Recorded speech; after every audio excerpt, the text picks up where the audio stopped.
Bonjour et bienvenue au Rendez-vous économique, l'émission qui donne la parole aux entrepreneurs et aux porteurs de projets. Nous sommes aujourd'hui chez Rika à Nantes et l'émission est réalisée sur le thème des outils digitaux pour se simplifier la vie. Et pour en parler aujourd'hui, j'ai le plaisir d'accueillir Frédéric Feit. Bonjour Frédéric. Bonjour Philippe. Comment tu utilises toi les outils digitaux pour te simplifier la vie ? Alors les outils digitaux, je parlerai d'abord des réseaux. Ouais. Alors les réseaux, c'est pour rentrer en relation, trouver des prospects, échanger.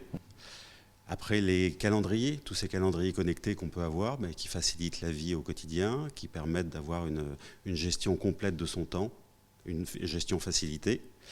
Et enfin, alors je donne un exemple comme Calendly par exemple, qui va permettre et pour les deux parties de trouver facilement des créneaux, voire de les gérer et de les modifier.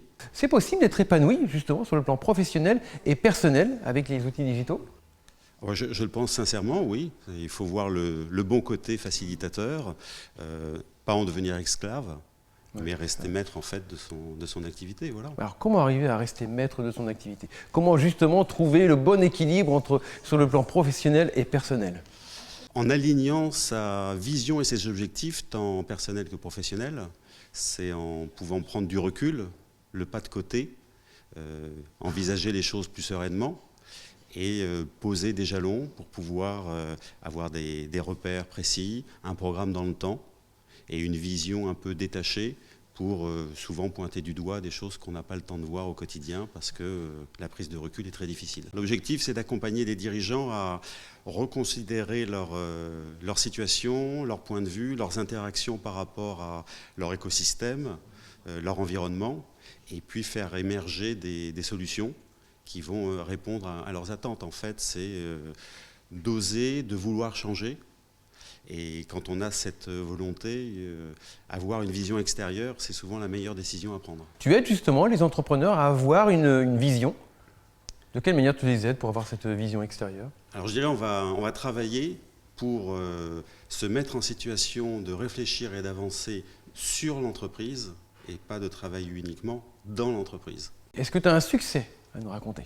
J'ai fait la rencontre d'un couple de boulangers, une affaire prospère, un fonctionnement correct, mais le sentiment d'être accaparé, de ne pas avoir le temps pour des choses simples, d'être un peu bloqué dans le développement, et puis d'avoir comme bouffée d'oxygène tous les ans des congés, mais avec une angoisse simple, c'est que le retour de congé, tous les efforts, et comme par exemple la trésorerie, retomber à zéro, et donc ce sentiment de repartir à zéro tous les ans.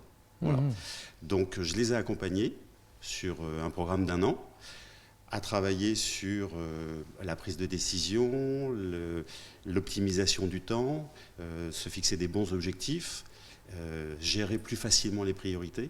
Si vous avez la volonté de travailler sur votre entreprise et pas uniquement dans l'entreprise, avoir une vision extérieure, voilà, c'est une très bonne décision à prendre. Avoir une vision extérieure avec Frédéric Feit. Merci beaucoup Frédéric. Merci.